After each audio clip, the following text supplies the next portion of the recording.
We all have different ideas on how we want to live and retire comfortably. So how important in planning for it is it to differentiate between needs and wants? Needs to achieve a certain standard of living that is not say luxurious, but at least comfortable. Wants could be holidays. You can go once, you can go twice, right? But a roof over the head, food, I think these are basic needs. But then again, I must say that, for Singaporeans today, even food, there's a wide range of variety of what constitute basic needs, and we can't decide for people. I think every individual must make those choices. There's no right or wrong, but whatever your basic needs might be, I think it's important for us to just plan consciously for that. No, I totally agree. I have a need for a watch to tell the time. And my $36 watch gives me all the function, dual time, perpetual calendar and all that. But it's very nice to have a $10,000 watch to flash. But that's really a want rather than a need. So it's a question of deciding what is really essential in life. But it's not easy, especially when you start comparing. You're generally quite contented until you see your good friend having something new or something flashy. It's always comparison that causes the dissatisfaction. Yes. Once my daughter came back and her friends asked her, why your father give you a phone with buttons? Does it still exist? So I was like, okay. For me, I sometimes joke about, retirement or whatever you want to call it. I have to have 4 houses, 3 cars and what have you. But to be on a serious note, yes, Gurmit Singh can be serious. Are you all ready for this? Yeah. I just need a roof. I just need a car to get around. Yeah. I just need my 3 square meals. But most importantly, I need time with my family. I know once I have that, I'm a very happy man. Leading up to my decision to semi-retire and get out of the so-called the business, I sat down with my family. And of course, my wife had already had a long conversation, but this was with the children. And I said, no, we are thinking of this, and Daddy thinks that it would be great, but the problem is that because I'm freelance, income will be very uncertain.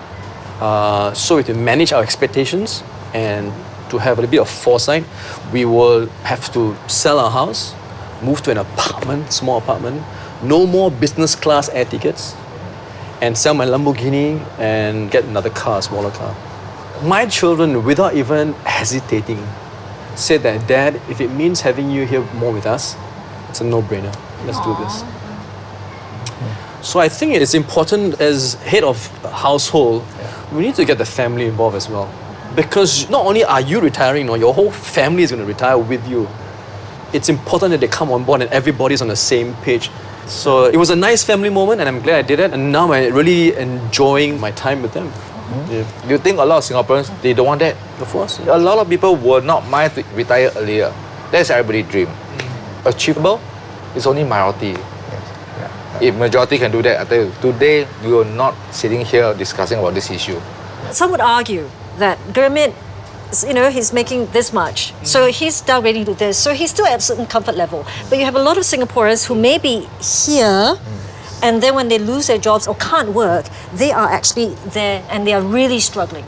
So we must make sure that as a society, as many people as possible can take care of themselves. Then we can really focus our resources on those who cannot. And we must accept that in every society, there will always be one segment that, having tried their best, are just either unfortunate, for whatever reasons, unable to take care of themselves. Then the question is how we as a society come in and help them. Not just to pay for today's expenses, but also, more importantly, to help them stand tall and independent. Give them that kind of dignity and pride that while they are being helped, they too can contribute meaningfully to society. And I think that's the best gift that we can give to those people who are most in need of help. There was a survey done that showed that Singapore is now the most expensive city in the world. It begs the question then, is Singapore too expensive a place to retire comfortably? Actually, before you answer, I've got friends, I can tell you, who are already planning, looking around when they holiday in Bangkok, Thailand, for properties to buy. I'm even thinking about that myself. Selling my property here when the appreciate is enough, and then so that I can retire in Bangkok, where real estate is cheaper, for example. Wait, do you just tell in front of the minister that you're migrating? In front of everybody? Okay, whether or not I do depends what he says next. Okay, there you go. Your answer is very important now, Minister. I think we have to be careful with that particular survey. I think that survey that you mentioned was measuring the cost of living for the expatriates in Singapore. So they have a different kind of lifestyle, different needs. But having said that, actually we do face a very unique challenge compared to many other countries. If you look at Singapore, we are actually only about 3.5 million Singaporeans, only about 2.5 rough order magnitude working, and therein lies our challenge. With an aging population, with less and less people in the working ages, how can we care for the same number, if not a growing number of Singaporeans? And this is where that collective social compact agreement that we have as a society comes in. That we must agree that, number one, all of us try to take care of ourselves to the best of our ability. Number two, we accept that there are people who will not be able to take care of themselves despite their best effort. Then we, as a society, collectively come towards it. Minister, how can those be helped if they have not enough CPF retirement? Last year, we have introduced a series of schemes to help those who have the least CPF. One of it was the Silver Support Scheme. The Silver Support Scheme was designed to help those at the bottom 20% that for some reason they have not accumulated sufficient CPF. So we as a society agree that we will try our best to help that group by giving them Silver Support Supplement. So, Minister, can we rely on our CPF for our retirement? I think reasonably they should be able to do that if they plan well in advance and they're frugal in their lifestyle. Because the CPF that they have used for the house has become an asset which they can then draw upon when they are old. There are various schemes now on the market which allows them to use the asset to cash out, whether it is reverse mortgage, that they can draw an income, or some of them, when their children are old, they stay with their children and then they use their own property to rent out their apartment to also supplement their income. So that part of the CPF is not actually wasted because it's actually invested into a property which then yield them an income when they are old. So that income will obviously complement whatever remaining CPF that they might have, but it's always wise to never just depend on one instrument, to always ask ourselves if there are other ways that we can save up and invest in other things so that we have a more balanced portfolio. I'd like to bring out the topic of families. How important is the family unit? And with the rise of, nuclear families, especially in Singapore, do you think that there'll be a weakening of family support when it comes to retirement? In the past, a typical family may have 5, 6 or more children, There's already an extended family support. But today, I think the average is about 2 on average. In future, it might even be smaller family units. And we might have more people who have chosen to remain as single. I have many colleagues who say that, well, I'm single, I don't have any children to take care of me, and I don't have any siblings, but I'm helping to take care of my grand aunt, who's also my extended family. So the nature of that, I think, will change. So in the past, if let's say the government encourages families to stay together or roughly in the same neighborhood so that they can help take care of each other, in the future we might have to consider, can we extend that a bit to the uncles, aunties, because the nature of the family has changed. And if we can still retain those family ties, although it's not as parents and children or grandchildren, but even including uncle, aunties, then I think we will still be able to evolve some kind of family support necessary. How can elderly workers remain relevant and gainfully employed? The most important place to start is the mindset. Mindset on the part of both the employers and the older workers.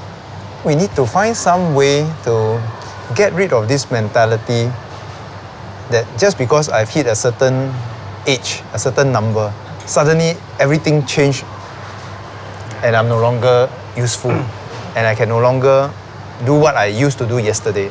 Because if you look from the employer's perspective, the worker has been with you for many years. He has, like you say, many years of experience. So maybe he may not be able to do the job that is as physically demanding as previous, but surely he can use his experience to perhaps coach, mentor some of the younger ones. So it's really about not looking at the elderly worker and ask what he cannot do, but looking at the elderly worker and ask what can he do and perhaps even do better. On the other hand, it has to do with the mindset of the worker, that we must not wait for the day whereby we hit 65 and then start asking, hey, what am I going to do tomorrow? We should always challenge ourselves, is there something that I can learn so that I can do something meaningful with the years that I have ahead of me? It could also be something which may not be job related, but a hobby which keeps me mentally, socially active. That would be a kind of a positive mindset. In fact, I like this term lifelong learning. You just go on doing different things at different stages in your life. Take me for example, when I sat for my final exams to be a chartered accountant, there was only 4 accounting standards. Today there are over 30 accounting standards. So how did I survive as things change? I just keep on learning and studying. And what worries me is some people feel, especially those who have higher education, oh, I'm graduated, I know everything already.